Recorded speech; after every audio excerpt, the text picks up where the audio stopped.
তিনি ৭,৯৮৩ ভোট পেয়ে মোহাম্মদ ইব্রাহিম হোসেন। ভোট গ্রহণ শেষ হওয়ার ১২ ঘণ্টা পর চাকসুর ফল ঘোষণা করা হয় বৃহস্পতিবার ভোর 4:30টার দিকে। বিজয়ীদের নাম ঘোষণার পর উল্লাসে ফেটে পড়েন হাজারো শিক্ষার্থী। বহু বছরের প্রতীক্ষার পর যে নির্বাচন হলো তা নিয়ে কর্মকর্তারাও উচ্ছ্বসিত। সফলভাবে নির্বাচন শেষ করে ফলাফল ঘোষণা। এরপর নির্বাচিত শীর্ষ ৩ জনকে মঞ্চেই অভিনন্দন জানান প্রধান নির্বাচন কমিশনার।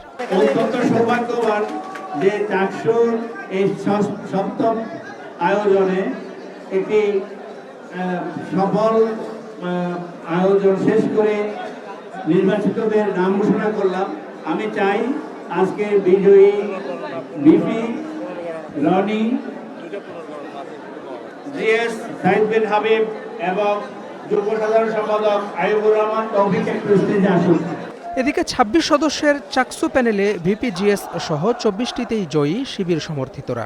তবে এজিএস পদে জিতে এসেছেন ছাত্র দলের আইয়ুবুর রহমান তৌফিক, আর বিনির্মাণ প্যানেল থেকে জয়ী হয়েছেন একজন।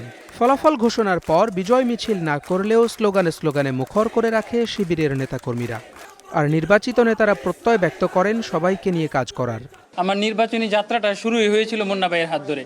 তো আজকে সেই মুন্না ভাই আসলে আমাদের প্যানেলের একজন এজিএস প্রার্থী হয়েও নির্বাচিত হতে পারে না, এটা আমার জন্য খুব কষ্টের। তো আমার জন্য কষ্টের হলেও একটা ভালো লাগার যে আমি আসলে মুন্না ভাইয়ের হাত ধরে যে প্যানেলে এসেছিলাম, আমি আজকে সেখানে একজন সদস্য হয়েছি। স্বপ্নের ক্যাম্পাস বিনির্মাণ করতে চাই ইনশাল্লাহ। আজকে থেকে আমাদের যে পথ চলা শুরু হলো, আমরা চাই এই ক্যাম্পাসটা সত্যিকারের স্বপ্নের ক্যাম্পাসে পরিণত হোক।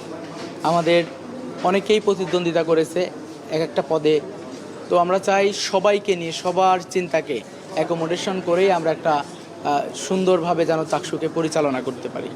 কেন্দ্রীয় সংসদ ছাড়াও ফল ঘোষণা হয়েছে হল সংসদে, তবে অভিযোগের পরিপ্রেক্ষিতে স্থগিত রাখা হয়েছে 2টি হল সংসদের ফলাফল।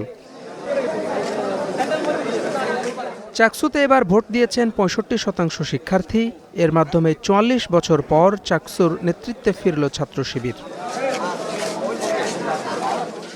Desk report, Star news.